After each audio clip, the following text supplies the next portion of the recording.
अपन कहाँ थे? आत्मतृप्त। आत्मतृप्त, ठीक है। तो आत्मतृप्त से मैं क्या बता रहा था कि तृप्त और अतृप्त तो वो रहेगा जिसकी कोई इच्छा होगी, लेकिन भगवान की कोई इच्छा नहीं है। लेकिन क्या इच्छा नहीं है? भगवान की बहुत सारी इच्छाएं। क्या है? ये सभी जीव मेरे पास आ जाएं, ये इच्छा है, और हर जीव उनकी सेवा में लगे। ऐसा नहीं कि वो अतृप्त रह जाए।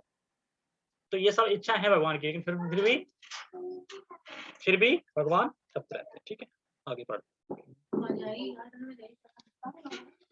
वह किसी भी जीव के लिए विशिष्ट परिस्थिति नहीं उत्पन्न करता, अपितु जीव अज्ञान से मोहित होकर जीवन के लिए विशिष्ट परिस्थिति की कामना करता है, जिसके कारण कर्म तथा फल की श्रृंखला आरंभ हो जाती है। अब कोई कहे कि अच्छा, जैसे कि किसी की कामना नहीं कर रहा, पर जो कर्म की श्रृंखला है वो चालू हो जाती है।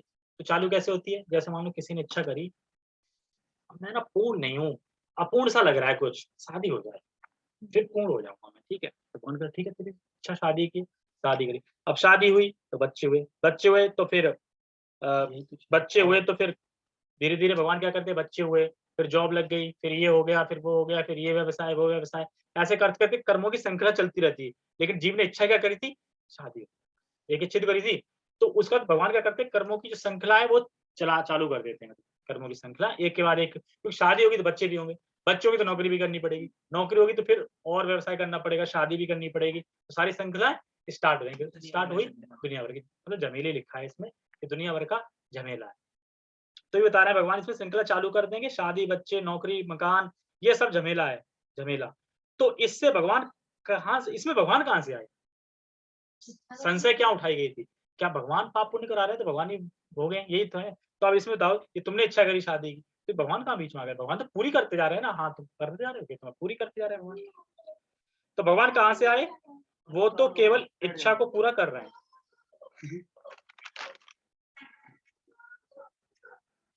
ठीक है, तो जैसे एग्जाम्पल, ये आदमी नहीं सोचता जो मेरा शरीर है जो कष्टों से भरा है, और स्त्री का शरीर वह भी कष्टों से भरा है।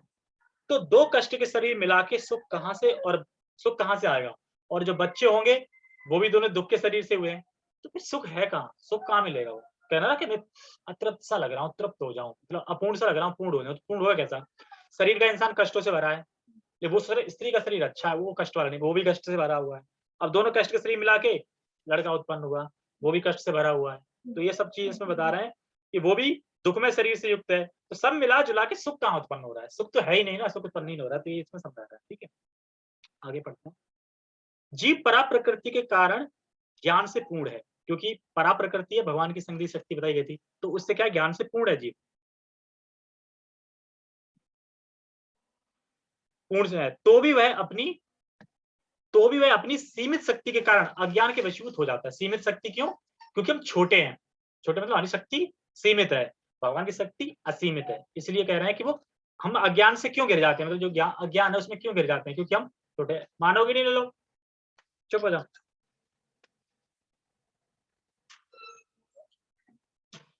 और कह रहे हैं कि वशीभूत हो जाता है। भगवान सर्वशक्तिमान है किंतु जीव नहीं है। तो भगवान विभु अर्थात सर्वज्ञ है किंतु जीव अरूप है।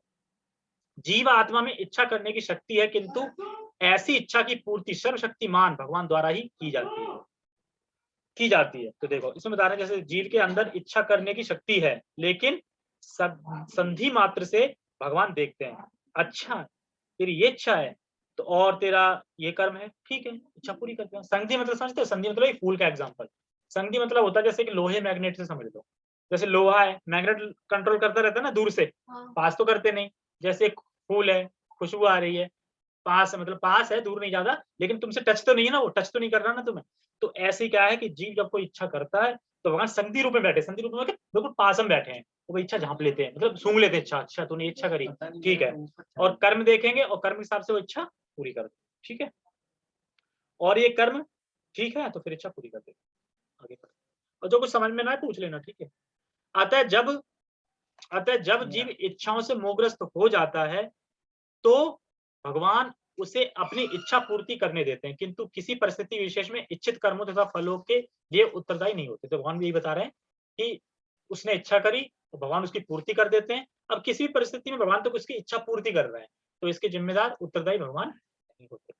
नहीं होती, मतलब जैसे जो इच्छा करना चाहे चाहे चिंता है, लेकिन भगवान इसके प्रायोजक हैं, पर संधि मात्र से इस कारण से कोई कर्म नहीं लगता। देखो अब इसको प्रायोजक को समझो, प्रायोजक मतलब स्पॉन्सर।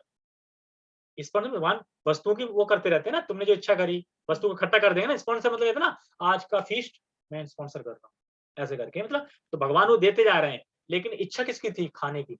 वो तो हमारी है ना खाने की, स्पॉन्सर तो तभी करा जा रहा है, तुम्हारी इच्छा है खाने की। तो ऐसे बता रहे हैं कि जो इच्छा करना चाहे, लेकिन भगवान इसके प्रायोजक हैं, पर संधि मात्र से इस कारण से कोई कर्म नहीं लगता। भगवान का कर्म क्यों नहीं लगता? दूर से सुगंध की तरह, जैसे फूल की खुशबू अपन ले रहे हैं पर दूर है फूल, उसी की तरह बिल्कुल। अभी इसमें एग्जांपल भी आएगा तो वहां पे क्लियर हो जाएगा, ठीक है।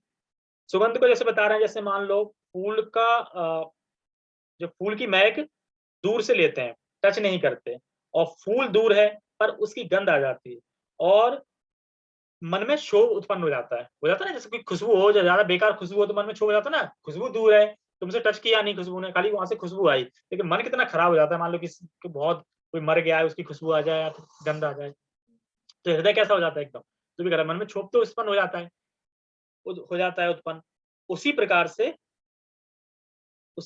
से जीव के पाप जैसे जीव के जो पाप हैं, और जीव के जो पाप है तो उसमें भगवान क्या है, मतलब कि प्रयोजक, मतलब कि स्पॉन्सर करते रहते हैं, उसे प्रवृत्त करते रहते हैं, लेकिन दूर रहते हैं, मतलब पाप पुण्य में लिपित नहीं होते। अनुमति हो जाती है। हाँ, उनकी अनुमति में तो इच्छा होती है, उन कर्मों के हिसाब से कर्म देखे जाते हैं उसके हिसाब से। तो ये बता रहा है कि ये नहीं सोचा, और भगवान ये सोच रहे मैं कोई उपकार कर रहा हूँ। मान लो कि अगर तुम किसी के लिए कुछ कर रहे हो तो तुम ये सोचो ना मैं उपकार कर रहा हूँ, बड़ा मैंने अच्छा किया। भगवान उपकार नहीं कर रहे हैं, जो उसकी कर्म है, जो उसने इच्छा करी है, वो उससे व्यवस्था करते जा रहे हैं भगवान, ठीक है। ये समझ लो। आगे कह रहे हैं कि अतः मोहग्रस्त होने, यहीं पे थे ना। हाँ, अतः मोहग्रस्त होने से देहधारी जीव अपने को परिस्थिति जन्य शरीर मान लेता है और जीवन के क्षणिक दुख तथा सुख को भोगता है। तो ये यहाँ पे बता रहे हैं कि मतलब छोटी सी जिंदगी मिल गई, और मोहग्रस्त है, अज्ञान मतलब इग्नोरेंस ने उसकी जो ज्ञान है उसको कवर कर रखा है, तो इसलिए मोहग्रस्त है। और अपने आप को फिर ऐसी परिस्थिति में क्या मान लेता है, अपने आप को शरीर मान लेता है, और शरीर मान लेता है तो फिर दुख सुख दुख क्यों आते हैं उसके? क्षणिक, मतलब जो क्षणिक सुख दुख है उसके पीछे भागता रहता है, क्यों? क्योंकि अपने आप को शरीर मानता है, तो ये होता है, तो इसलिए वो सुख दुख भोगता रहता है। तो भगवान परमात्मा रूप में जीव की चिरसंगी की इच्छाओं को उसी तरह समझते हैं जिस तरह फूल के निकट रहने वाला फूल की सुगंध। फूल के निकट कोई रह रहा है तो फूल की सुगंध आ रही है, समझ रहा है कैसी सुगंध है क्या है। ऐसे ही भगवान बगल में बैठे हैं और जो उसने इच्छा करी उसको भाप लेते हैं, मतलब सूंघ लेते हैं, इसने ये इच्छा करी, और सूंघ के फिर उस इच्छा को व्यवस्था करके कर्मों के हिसाब से मिला के पूरा कर देते हैं।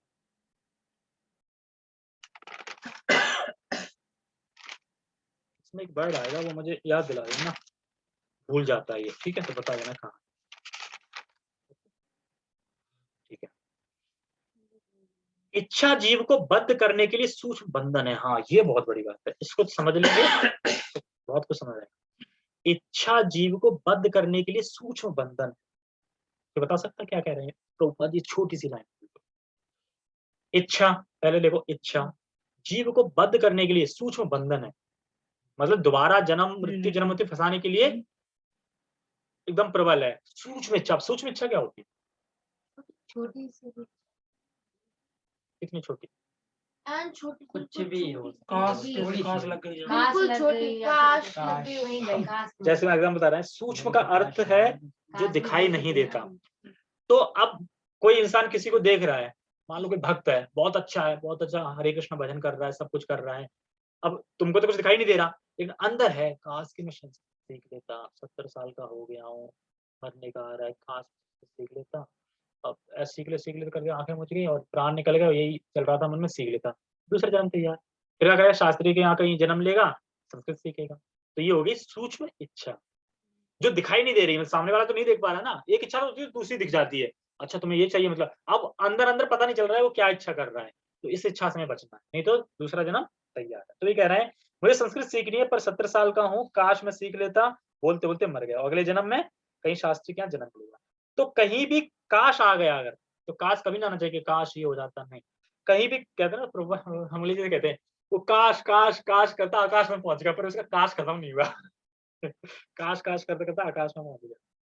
तो कहीं भी काश लगाया तो अगले जन्म का निर्माण हो जाएगा। तो ये दिख नहीं रहा है, ये दिख नहीं रहा है कि ये बद्ध है या मुक्त है। अब मैं किसी को देखूं तो क्या मैं देख के समझ पा रहा हूं कि ये इंसान मुक्त जीव है कि बद्ध जीव है? क्योंकि उसकी सूक्ष्म इच्छा तो नहीं दिख रही ना मुझे, तो इसीलिए उसे सूक्ष्म बताया। तो इसको एक चीज से और समझ सकते हैं, अगर हृदय में कुछ आशा पाशा मतलब ये प्राप्त हो जाए, वो प्राप्त हो जाए, ये है पाश, पाश है जकड़, और यही अगले जन्म का निर्माण करता है। तो दिखता नहीं है बाहर से, पर हृदय में कुछ अभाव का निर्माण रहता है। अभाव मतलब कि कुछ कमी है, चाहिए कुछ कमी है, यही सूक्ष्म बंधन है। ठीक है, तो प्रभुपाद जी इसमें इतना समझा। ठीक है, आगे बढ़ते हैं। भगवान मनुष्य की योग्यता के अनुसार उसकी इच्छा को पूरा करते हैं। योग्यता समझ गए? जैसे इच्छा करिए, कर्म कितने, क्या योग्यता, ऐसा नहीं अब कर्म है नहीं, अब वो इच्छा कर रहा है मिलेगा, तो तभी तो इंसान क्या हताश होता है, कोई भगवान नहीं है, अब इच्छा कर रहे हैं तो इतनी ज्यादा कर्म में है नहीं तो कहां से मिलेगी ये चीज। तो भगवान मनुष्य की योग्यता के अनुसार उसकी इच्छा को पूरा करते हैं। आपन सोची हो तिनाहि प्रभु सोचे तत्काल। तो देखो इस लाइन को बता रहे हैं कि याद कर लेना चाहिए। इसमें बता रहे हैं आपन सोची हो तिनाहि प्रभु सोची तत्काल। तो आपने अपना सोचा हुआ कभी पूरा होता है? तुरंत पूरा हो गया, आज सोचेंगे पता नहीं 2 साल बाद पूरा हो, कब हो या हो ही ना, ये भी हो सकता है। तो बता रहा है कि आपन सोचे हो तिनाहि प्रभु, लेकिन प्रभु जो सोच रहे हैं वो तत्काल होता है, एकदम तत्काल। तो बता रहे अगर व्यक्ति भगवान पे निर्भर है और भगवान ने सोच लिया कि मैं इसको भक्ति दूंगा तो होगा, भगवान ने सोच लिया ना।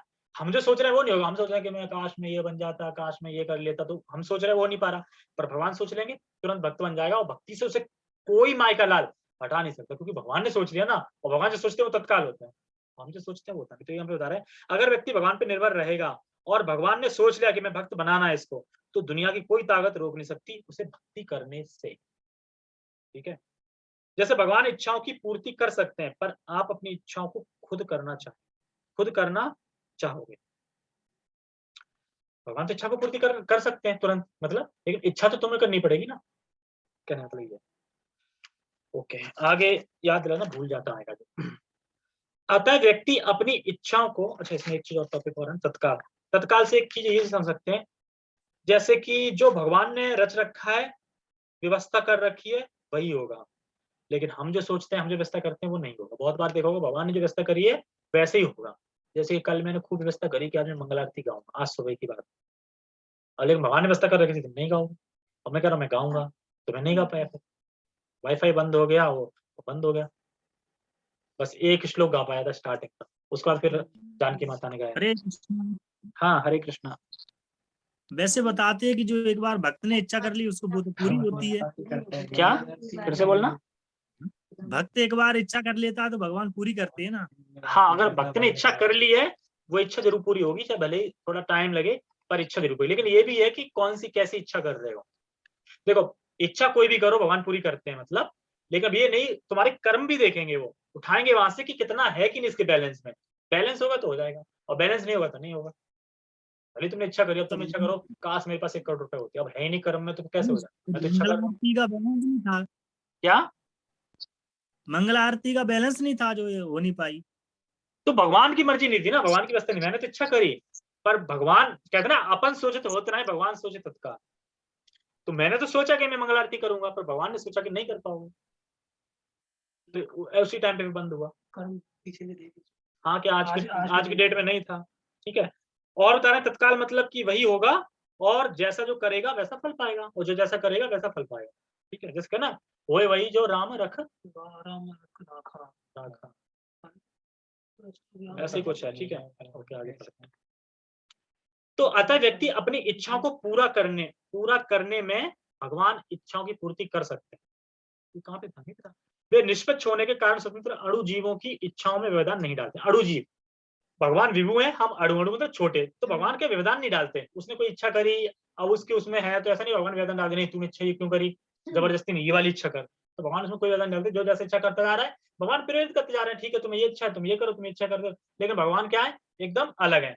लेकिन जो कोई भक्ति करने की इच्छा करता है, भगवान उसको फोकस करते हो, भगवान की ये भक्ति करने की इच्छा करी, तो भगवान उसको फोकस करते हैं, उस पर ज्यादा ध्यान देते हैं। इसलिए जो अज्ञानी लोग हैं वो सोचते हैं भगवान विषम है, मतलब इसको ज्यादा देख रहे हैं, इसको कम दे रहे हैं, इसीलिए सोचते हैं, क्योंकि वो अज्ञान के कारण, क्योंकि वो इच्छा करते हैं भौतिक संसार की, और भक्त करता है भगवान की पाने की, तो भक्त बड़ा खुश, भगवान बड़ा खुश हो जाता है। ठीक है, कहाँ पे है?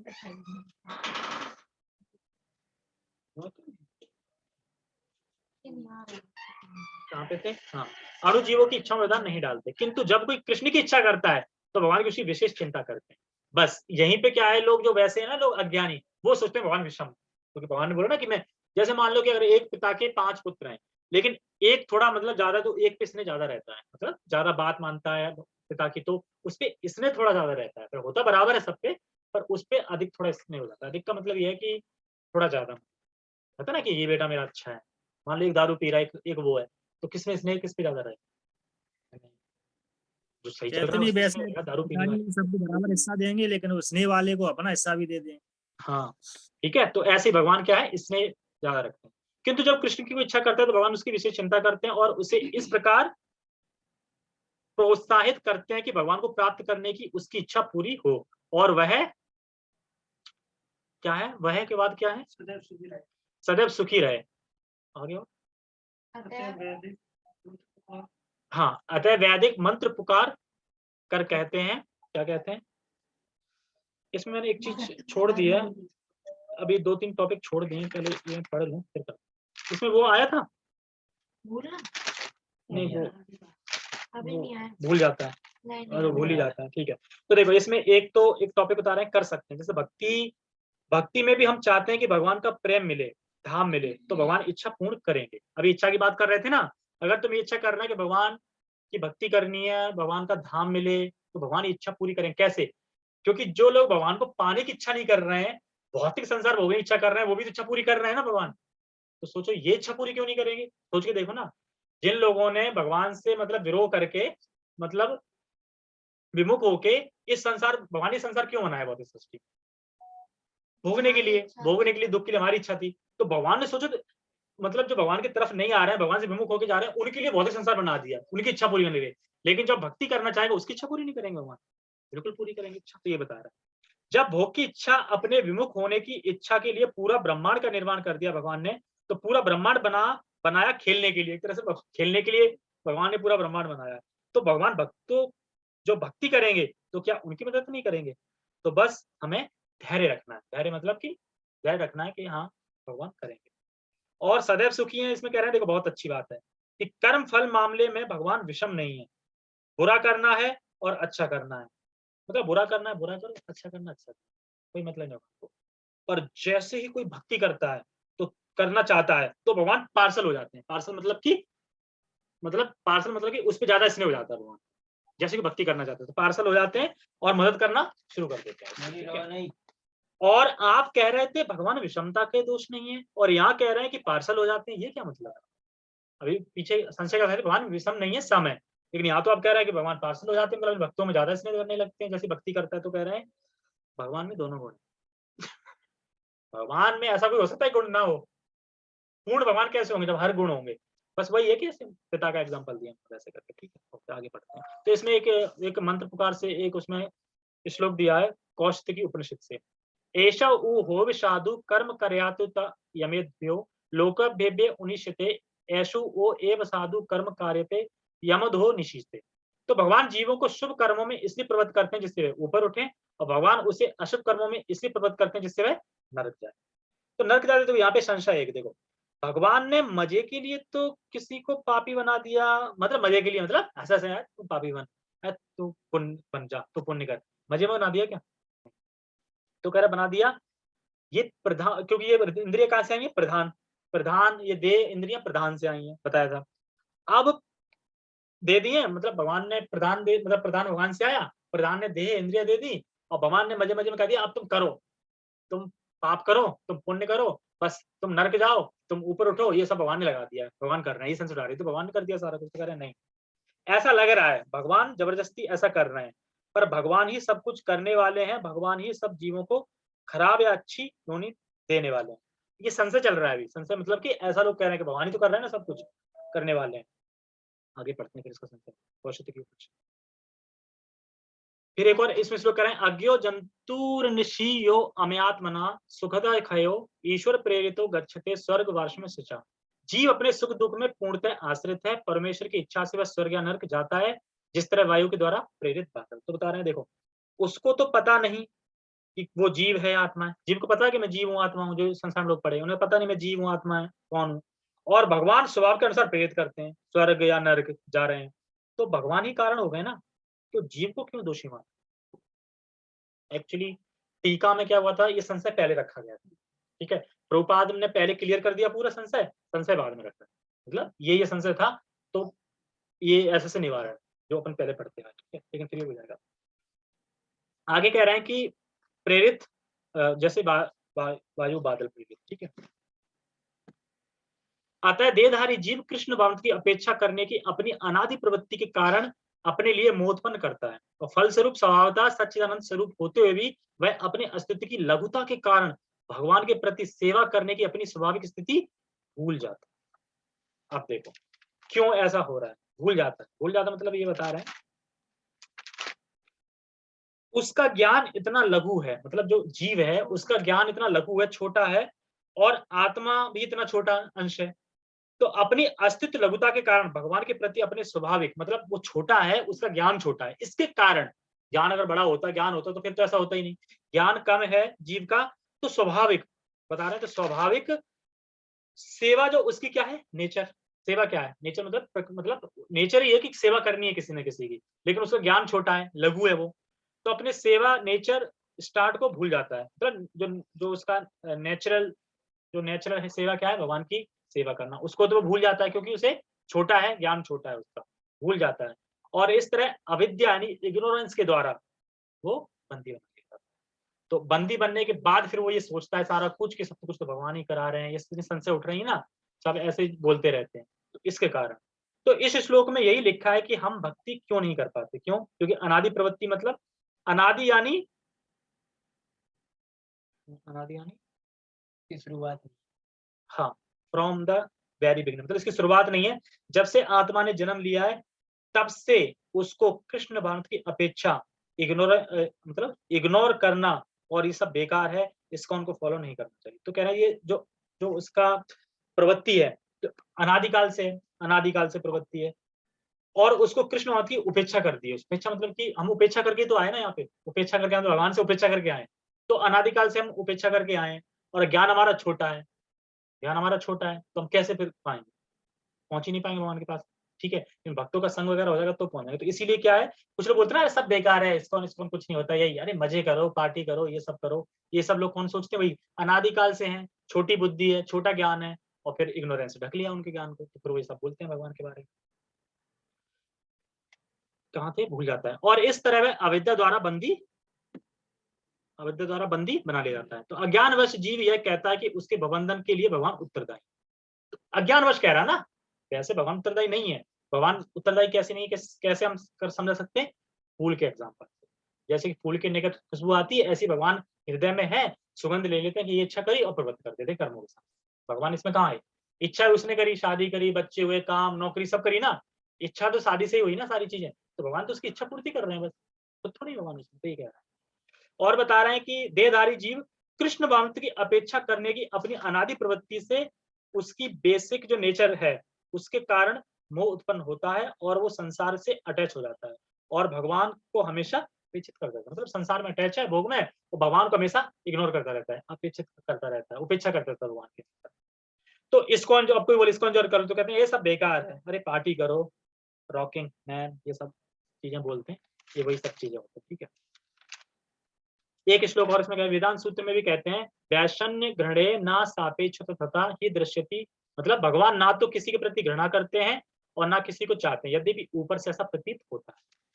अच्छा, प्रतीत होता क्या बता रहे थे, प्रतीत होता मतलब जीव के पाप और पुण्य के स्पॉन्सर भगवान यानी प्रायोजक हैं, तो पाप भी भगवान को लगेगा, अगर ये कोई बोले तो कह रहे नहीं, भगवान विषम नहीं है, पर शुरुआत में तो आपको, अब यहाँ पे बोलते भगवान विषम नहीं है, सम है भगवान, ठीक है, ये बता दिया कि भगवान सम है। अब भी बोले अच्छा, भगवान अगर सम है तो कर्मों के हिसाब से लगा रहे हैं, तो कर्म भी तो कभी बने होंगे, मतलब भगवान ने दिए, देखो अभिषेक मैं तुम्हारे कर्म ये दे रहा हूँ, मैं तुमको ये कर्म दे रहा हूँ, मैं तुमको, भगवान ने कर्म तो दिए होंगे ना कभी, तो भगवान विषम हो गए ना, तो कह रहे, तो क्या कह रहे हैं, अनादि, अनादि मतलब कर्म भी अनादि है, अनादि मतलब कि उनकी कोई शुरुआत नहीं है, अनादि है कर्म भी, मतलब पहले से, ठीक है। ऐसा नहीं कि भगवान ने कभी दिए कर्म, जैसे मैं तुम्हें कर्म दे रहा हूँ, तुम्हें मर्डर करना, ये करना, वो करना, मैं तुमको कह रहा हूं तुम भक्ति करना, ये करना, ये करना, तो विषमता होगी ना इसमें, भगवान अलग हो गए, तो कह रहे नहीं, कर्म भी अनादि, तो वही चीज इसमें बता रहे हैं, कर्म भी अनादि, खत्म हो गया ना। ऐसा हाँ। प्रतीत होता है। तो कह रहे हैं कि भगवान विषम नहीं है, पर शुरुआत में कर्म दिया होंगे, तो कह रहे हैं कर्म अनादि है